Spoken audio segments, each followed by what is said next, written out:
안녕하세요. 부자오빠입니다. 오늘은 3대 증시가 큰 움직임을 보이지 않고 있는데 아마도 내일 발표될 CPI 지수에 주목하면서 좀 몸을 사리는 것 같습니다.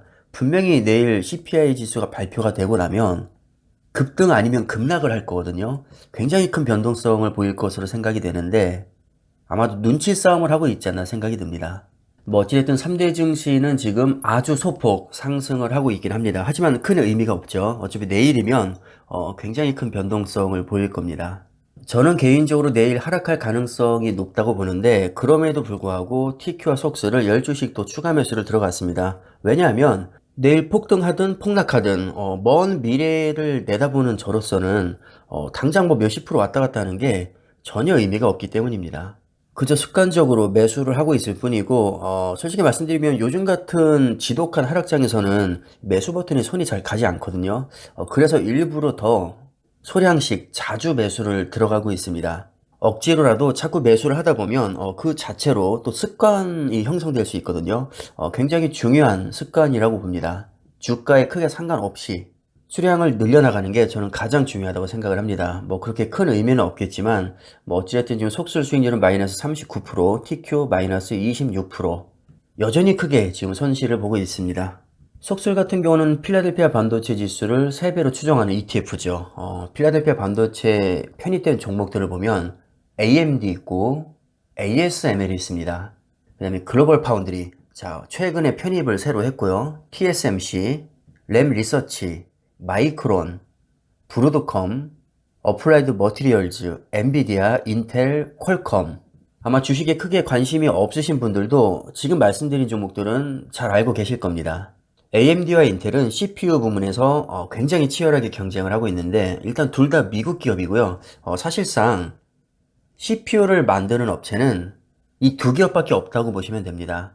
전체 CPU를 놓고 봤을 때 인텔 점유율이 약 60% 정도 되고 지금은 AMD가 40% 정도 됩니다. 원래는 차이가 더 많이 났었는데 AMD가 요즘에 좀 많이 치고 올라오면서 점유율 많이 따라잡았습니다. 그럼에도 불구하고 아직도 인텔이 훨씬 더 우세를 보이고 있죠. 이 두 기업이 지금은 아무리 잘 나간다고 해도 뭐 다른 기업에게 추월당할 가능성이 있지 않겠냐?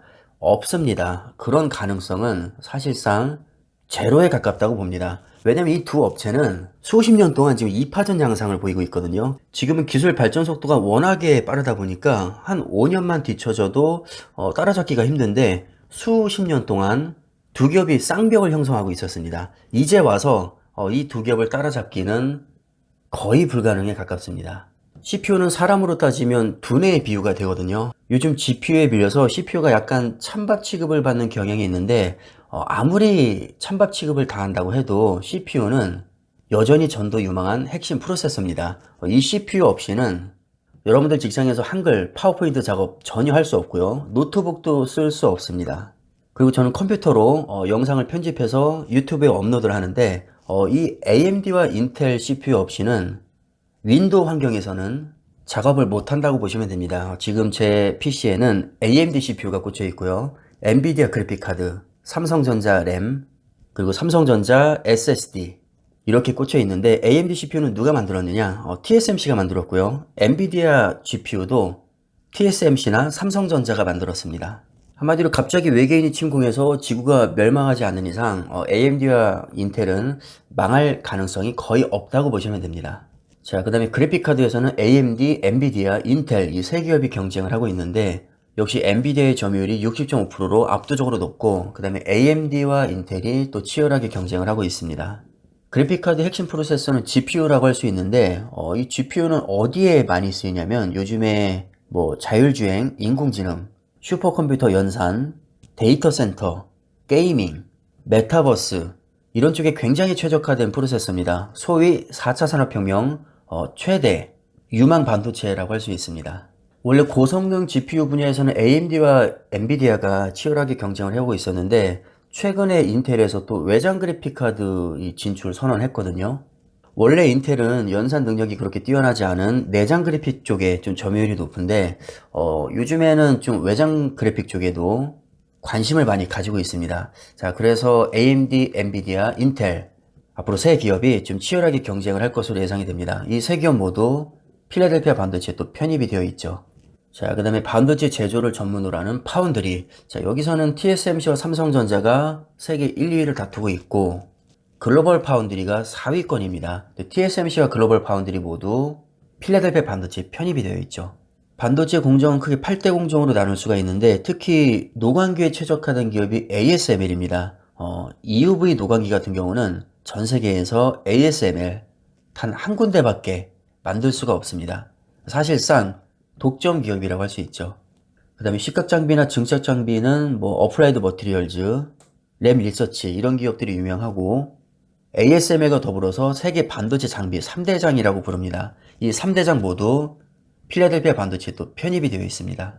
또 메모리 반도체 쪽에 마이크론 세계 3위 업체가 또 들어가 있는데, 자, 이 마이크론은 삼성전자, 하이닉스와 더불어서 메모리 반도체 빅3 기업이고, 이미 15년 전쯤에 치킨 게임으로 정리가 된 상태이기 때문에 새로운 경쟁자는 거의 없다고 보시면 됩니다. 중국이 조금 도전을 했다가 완전히 쫄딱 망했죠.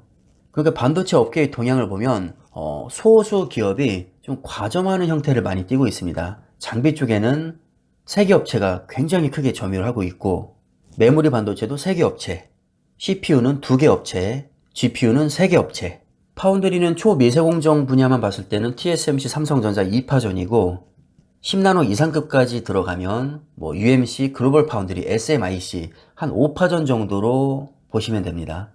요즘 뜨고 있는 산업이 4차 산업혁명인데 핵심 분야를 보면 뭐 로봇, 인공지능, 자율주행, 사물인터넷, 메타버스, 빅데이터, 드론, 가상현실, 증강현실, 클라우드 서비스, 단 하나의 분야도 예외 없이 반도체를 떼놓고는 설명조차 불가능합니다.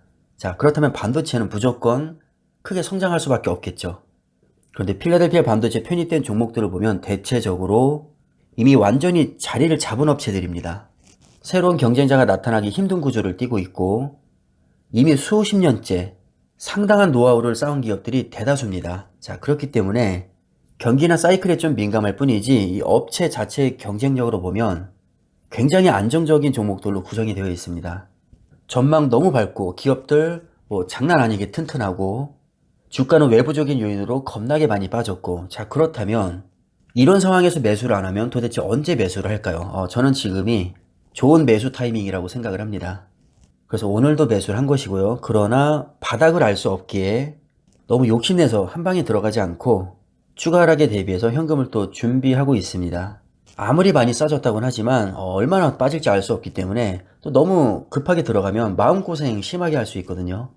그래서 천천히 여유롭게 계속 분할로 줍는 게 가장 속편한 것 같습니다. 얘기를 하다 보니까 영상이 좀 길어진 것 같은데 이쯤에서 마무리하도록 하겠습니다. 감사합니다.